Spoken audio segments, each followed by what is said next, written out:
आप कह रहे हैं 12 से 15 रुपये होना चाहिए। हरियाणा और पंजाब में 12 रुपये न्यूनतम किराया। ये ड्राइवर का भुक्की के साथ क्या कनेक्शन है? तो हम उसकी चाबी लेकर ड्राइवर दूसरा भेजते हैं और उसको अकल सिखाने का काम भी करते हैं। आप लोगों की बस अगर 5-10 मिनट लेट होती है तो आप लोग आपस में लड़ते हैं। हमारे परिवार में भी कुछ गर्म नेचर के लोग होंगे। वो आप लोग रूट पे भी बड़ा रुक रुक के चलते हैं। ये हम ना एडवांस जा सकते हैं ना लेट आ सकते हैं। वर्दी होनी चाहिए, नहीं होनी चाहिए? आपको वर्दी डालने में शान होनी चाहिए। सड़कों की दृष्टि से हिमाचल में क्या सुधार होने चाहिए? अगर बस अच्छी है, रोड अच्छा नहीं है, तब भी मुश्किल है। हिमाचल प्रदेश निजी बस ऑपरेटर संघ अपनी मांगों को लेकर आज राज्य सचिवालय पहुंचा है। उप मुख्यमंत्री से मुलाकात की है क्योंकि उप मुख्यमंत्री के पास ही परिवहन विभाग भी है।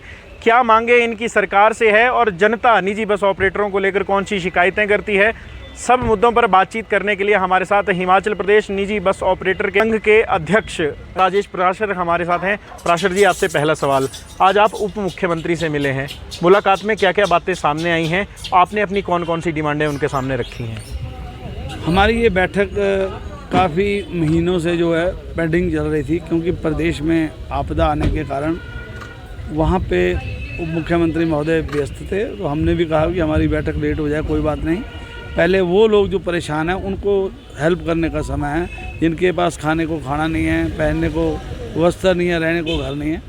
तो आज ये बैठक उप मुख्यमंत्री आदरणीय मुकेश अग्निहोत्री जी के नेतृत्व में सचिवालय में हुई, जिसमें प्रधान सचिव परिवहन और कमिश्नर ट्रांसपोर्ट उपस्थित थे और हिमाचल प्रदेश के समस्त जिला के निजी बस ऑपरेटर और सारे ऑपरेटर यहाँ करीब 50 की संख्या में पहुँचे।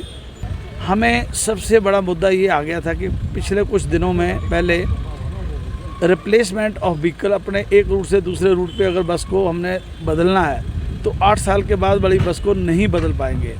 8 साल बैंक से फाइनेंस से क्लियर होती है और जब वो बस किसी और रूट पे दर्ज नहीं होनी तो वो नई बस जो 8 साल वाली है वो स्क्रैप हो जानी थी।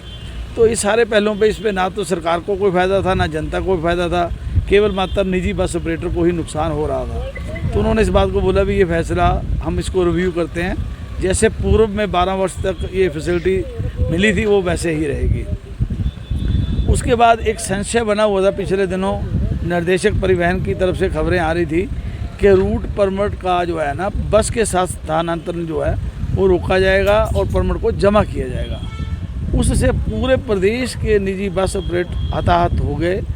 उस विषय को हमने फिर उप मुख्यमंत्री महोदय से चर्चा की और आज उसमें चर्चा हुई और सारे पहलुओं पे बातचीत हुई। हमने कहा, पहले भी पिछली सरकार ने भी एक बार ऐसा निर्णय लिया था, तो हमने लिख के दिया था कि इसकी कानूनी प्रक्रिया से जो है ना लीगल एडवाइस ली जाए और जो कानूनी तौर पे ठीक हो उसी को अमली जामा पहनाना चाहिए। तो उन्होंने हमारी बात को सुन के सेक्रेटरी लॉ को ये लीगल ओपिनियन के लिए भेजा था और उन्होंने हमारे को भी सुना, सरकार की बातों को भी सुना और अपना लीगल ओपिनियन में ये कहा था कि बस के साथ अगर परमिट ट्रांसफ़र होता है तो वो लीगली नहीं इनकार किया जा सकता, उसे किया जा सकता है। फिर हमारी एक बड़ी मांग ये थी कि काफ़ी समय से, कोई 2 दशक से हमारा जो है ना, एक बार किराया बढ़ा भी 7 रुपये और फिर चुनावी वर्ष में आके पिछली सरकार ने 5 रुपये कर दिया। हमारा ये कहना था कि जब 10 से 12 लाख रुपए में बस आती थी तब भी 5 रुपये न्यूनतम किराया था, जब अब 40 लाख में आ रही तब भी न्यूनतम किराया 5 रुपये है, जब डीजल का भाव 40 रुपये लीटर था तब भी 5 रुपये है, आज 90 रुपये लीटर है तब भी 5 रुपये है, जब बस की इंश्योरेंस 20,000 रुपये होती थी तब भी 5 रुपये है, आज 1.25 लाख है तब भी 5 रुपये है। हमने ये कहा कि हर सेक्टर में महंगाई भत्ता सरकारी तौर पे भी मिलता है, इंक्रीमेंट भी मिलती है, पर हमारी डिमोशन हो रही है जो कि बिल्कुल ही गलत है। हमारे को इस हल्के तरीके से ना लिया जाए कि हम 40 लाख की बस से लोगों को सर्विस प्रोवाइड करें और हम भिखारियों की तरह 5-5 रुपये मांगे। सुलभ शौचालय में भी 10 रुपये लगते हैं, 20 रुपये की चाय आती है, 20 रुपये का सिगरेट आता है, रेलवे प्लेटफॉर्म जो है उसका टिकट 30 रुपये है जो 50 रुपये होने जा रहा है। अब हम हमारी बड़ी भारी इंसल्ट है और जो 5 रुपये भी है वो भी हम ले नहीं पा रहे हैं। किसी के पास भी 5 रुपये का सिक्का नहीं होता है। कुछ लोग जो हैं 500 का नोट देते, हम 495 रुपये नहीं दे पाते, किसी के पास 200 है तो हम उसको नहीं दे पा रहे, इस तरीके से वो 5 रुपये भी रह जाते हैं। तो थोड़ा सा हम मेन किराए की डिमांड नहीं कर रहे। ठीक है कि हमारा भी 6 रुपये लीटर डीजल बढ़ा है, हमारा मांगना उचित है, दूसरा किराया भी हम अपनी मांग में इनकम को कम भी होता है तो हम बर्दाश्त कर रहे हैं। हम भी नहीं चाहते कि आम जनमानस के ऊपर भी अतिरिक्त बोझ उठे। अभी हम प्राकृतिक आपदा से गुजरे हैं, पर न्यूनतम किराया जायज़ है। जब ऑटो में बैठते तभी 30 रुपये देते हैं, रिक्शे वाला भी 50 रुपये लेता है, तो एक बस वाला 5 रुपये ले, वो न्याय चितनी है। इस हमारे न्यूनतम किराए को ना तो जनता पे कोई बोझ बढ़ने वाला है और हमारा भी काम थोड़ा बहुत फ़र्क आ जाएगा। ऐसा हम मेन किराए को तो बढ़ा ही नहीं रहे जिससे ज़्यादा नुकसान होगा। तो एक बस में चल रहा आदमी 5 रुपये दे, तो भिखारी भी 5 रुपये नहीं लेता। तो इस विषय पे था 1 जनवरी 2021 से 02 और जो स्कूल बसेस था उन पे जो पीजीटी से जो ट्रांसपोर्ट में आया, पोर्टल में चढ़ी बसें, इन्होंने अडॉप्ट कर लिया सारा ही सिस्टम पीजीटी वाला। तो उसमें 40% फेयर का टैक्स था और 8% सरचार्ज, मतलब कि 48% जो है सरकार टैक्स दे। तो वो वाइबल नहीं हो पा रहा था। एक बस का सालाना टैक्स जो 200 किलोमीटर चलती है वो 48 लाख रुपए बढ़ रहा था। तो इतने की तो बस नहीं है जितना वो टैक्स है। तो वो बात उन्होंने मानी कि ये गलत है। मतलब लोग टैक्स देना चाह रहे हैं और पे करना चाह रहे हैं। कुछ लोगों ने बसें बेचनी है, एनओसी लेनी है। जायज़ टैक्स तय करो और अपना टैक्स लो और आगे से अपना वो चले। आपकी बात हो गई, बात ये भी हो गई कि क्या क्या डिमांड्स हैं, बात ये भी हो गई मिनिमम किराया भी बढ़ना चाहिए। अब सीधा जनता पे आते हैं। जनता की आपसे कुछ शिकायतें रहती हैं, मैं भी आपसे पूछूंगा और उम्मीद भी करता हूं कि आप वही बोलेंगे जो सच्चाई है। पहले न्यूनतम किराए पे ही बात करते हैं। आप कह रहे हैं 12 से 15 रुपये होना चाहिए। हिमाचल को वेलफेयर स्टेट कहा जाता है। आपको नहीं लगता कि प्रदेश की जनता, कई लोग ऐसे भी हैं जिनके पास 12 रुपये देने में भी समस्या होती है, ग्रामीण एरियाज़ में भी बसें चलती हैं, वो किस तरह से कैरी कर पाएंगे? मेरा जहाँ तक ये कहना है कि पिछले 2-2.5 दशक से न्यूनतम किराए में इजाफा नहीं आया। अगर एक बार 7 रुपये हुआ तो चुनावी वर्ष में जाके उसको फिर 5 रुपये कर दिया। जब महंगाई में हर चीज़ बढ़ती है, सरकार को लगा कि हमने स्टेट चलानी है तो उन्होंने पहले 3 रुपये वैट बढ़ाया। प्राकृतिक आपदा आई तो 3 रुपये फिर डीजल बढ़ा दिया। हमने तो उसका विरोध नहीं किया। हमारे को भी पता है कि स्टेट जो है वो पैसों से चलेगी, रेवेन्यू जनरेट करना पड़ेगा। लोगों ने एक महीने की सैलरी दी। एक हिमाचल प्रदेश में ट्रांसपोर्टर तो दे ही रहे हैं, हेल्प कर ही रहे हैं। सबसे ज़्यादा अगर योगदान दे रहा है तो वो प्राइवेट बस ऑपरेटर दे रहा है, जिसका 6 रुपये लीटर बढ़ने से 700 से 1000 रुपये प्रतिदिन डीजल का अतिरिक्त बोझ जो उसके ऊपर पड़ा है, वो सीधा हम उसके लिए हम अपना मुंह इसलिए बंद रखा है कि वो हमारी जो कंट्रीब्यूशन है वो हमारी प्राकृतिक आपदा का जो हुआ नुकसान है उसकी भरपाई हो। किसी भी कर्मचारी ने या किसी ने एक बार चेक दे दिया, ख़त्म कर दिया। हम तो प्राकृतिक आपदा के नाम पे रोज़ प्रति बस 700 से 1000 रुपये पे कर रहे हैं और रेगुलर पे कर रहे हैं। इसलिए हमारा कंट्रीब्यूशन सबसे ज़्यादा है। तो हम अगर वेलफेयर स्टेट है जहाँ हम कंट्रीब्यूट कर सकते हैं वहाँ खड़े हैं, पर हम सर्विस प्रोवाइडर हैं। हम ऐसा नहीं हो सकता कि हमारी बस का अगर 100 रुपये मान लो खर्च है तो हम 80 रुपये लें। हम 100 का 150 नहीं मांग रहे, 110 और 120 रुपये लेना तो हमारा राइट है, वो तो मिलना चाहिए। अगर हम बस में टायर ना डाल पाएँ, डीजल ना चला पाएँ तो वो बस चलेगी, हम फैसिलिटी कैसे देंगे? तो कम से कम ये जो कोई आदमी ये समझे कि अतिरिक्त बोझ है, ये बोझ नहीं है, बिल्कुल न्यूनतम है। और पिछले 10 वर्षों से अधिक हरियाणा और पंजाब में 12 रुपये न्यूनतम किराया है। ये हमारा तो पहाड़ी की क्षेत्र है। आप लोगों के बारे में एक और बात आती है कि चाहे वो सरकारी ड्राइवर हों चाहे प्राइवेट ड्राइवर हों, यहाँ तक कि कंडक्टरों की बात भी, आप लोगों के बीच में 2 नशीले पदार्थ बड़े प्रचलन में रहते हैं, जिसमें एक का नाम आपने भी सुना होगा, भुक्की। ये ड्राइवर का भुक्की के साथ क्या कनेक्शन है? देखो, जहाँ तक मैं जिम्मेदारी के साथ ये बात कह सकता हूँ कि बसों के अंदर भुक्की जैसी नशे पदार्थ का कोई उपयोग नहीं है। ये ट्रक ड्राइवर कुछ लोग इसलिए खा लेते हैं कि उन्होंने लॉन्ग टर्म पूरी रात ट्रक को चलाना होता है। बसें बड़े यूनिफॉर्म से तरीके से चलती हैं, सुबह चलती हैं, शाम को बंद हो जाती हैं। कुछ बसें ही ऐसी हैं जो नाइट सर्विसेज में करती हैं। और जो हमारा नया यूथ स्टाफ आ रहा है वो तो अब स्मोकिंग भी कोई 5-7% कर रहा है। बसों के अंदर मेरे हिसाब से कोई आदमी नशा करके नहीं ऐसा काम करता है। और हम समय समय पे अपने ड्राइवर कंडक्टर को समझाते हैं, एजुकेट करते हैं कि हमारा अपना जीवन तो बहुमूल्य है ही, परंतु हमारे बस के अंदर जो पैसेंजर बैठा है वो हमारे लिए बहुत बहुमूल्य है। उसके जीवन की कीमत हमारे लिए बहुत बहुमूल्य है। हम नहीं चाहेंगे हमारी गलती के कारण उसके जीवन पे कोई बात आ जाए और हम भी प्रॉब्लम में आए, और हमारी बस के साथ कोई दुर्घटना होती है तो हम स्वयं भी परेशानी में आते हैं। ऐसा नहीं है, तो हमारे को कोई ऐसा कृत्य नहीं करना है। हम बस चला रहे हैं तो उनको ये भी समझाते हैं कि आपके पीछे भी आपकी पत्नी है, आपके माता पिता, आपके बच्चे हैं, आपकी भी जिम्मेवारी है। तो मेरे ख्याल से 98% बसों में कोई भी नशा करके जो है वो बसें नहीं चलाता।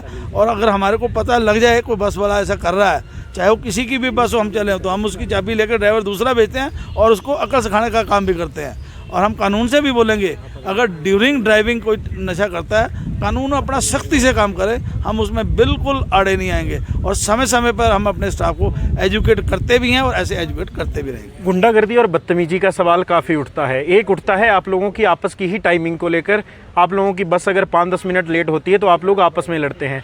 दूसरा उठता है कंडक्टर के ऊपर, जब सवारी कई बार किराया देने में हल्की सी देर हो जाती है या सवारी उतारते या चढ़ाते वक्त भी हल्की सी नोक-झोंक देखने को मिलती है। वो पूरा मसला क्यों नहीं सुलझता? ऐसा है, एक परिवार में 4-5 सदस्य होते हैं, सभी की नेचर अलग अलग होती है।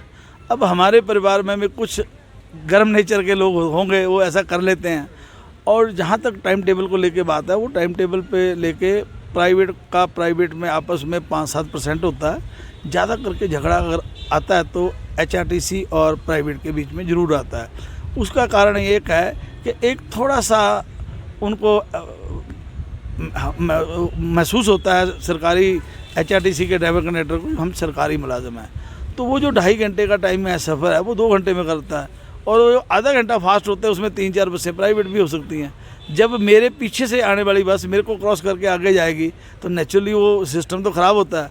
अगर वो झगड़ा करता है तो बोलता है झगड़ा करता है, नहीं करता तो नुकसान करता है। अगर ज़्यादा झगड़ा होता है तो बोलता है हम IPC की धारा 353 के तहत आपके खिलाफ मुकदमा करेंगे क्योंकि आपने सरकारी काम में बाधा डाली है। जबकि ऐसा नहीं है, सरकारी काम जो मेरे से 10 मिनट पीछे बस है तो 10 मिनट पीछे ही आनी है, पर वो रोब उनका ये हो जाता है कि हम सरकारी मुलाजिम हैं। गलत करने के बावजूद भी वो मुकदमा हमारे स्टाफ के खिलाफ हो जाता है। मैं विशेष तौर पर HRTC के स्टाफ कर्मचारियों को हाथ जोड़ के आग्रह करता है, हमें इंसानियत के साथ जीना है, हमें भी आपकी इज़्ज़त करनी है और आपको भी ये चाहिए कि हमारे साथ इज़्ज़त से पेश आए।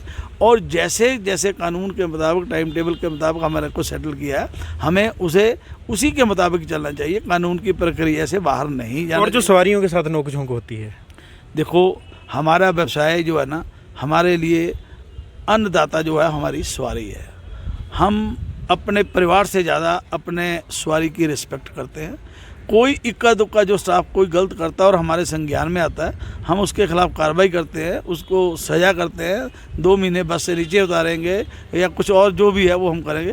हम कभी भी इस बात से सहमत नहीं होंगे कि हमारा स्टाफ, हमारा ड्राइवर, हमारा कंडक्टर सवारी के साथ बदतमीज़ी करे। सवारी की रिस्पेक्ट करना हमारा दायित्व है और हम उसको रिस्पेक्ट करेंगे।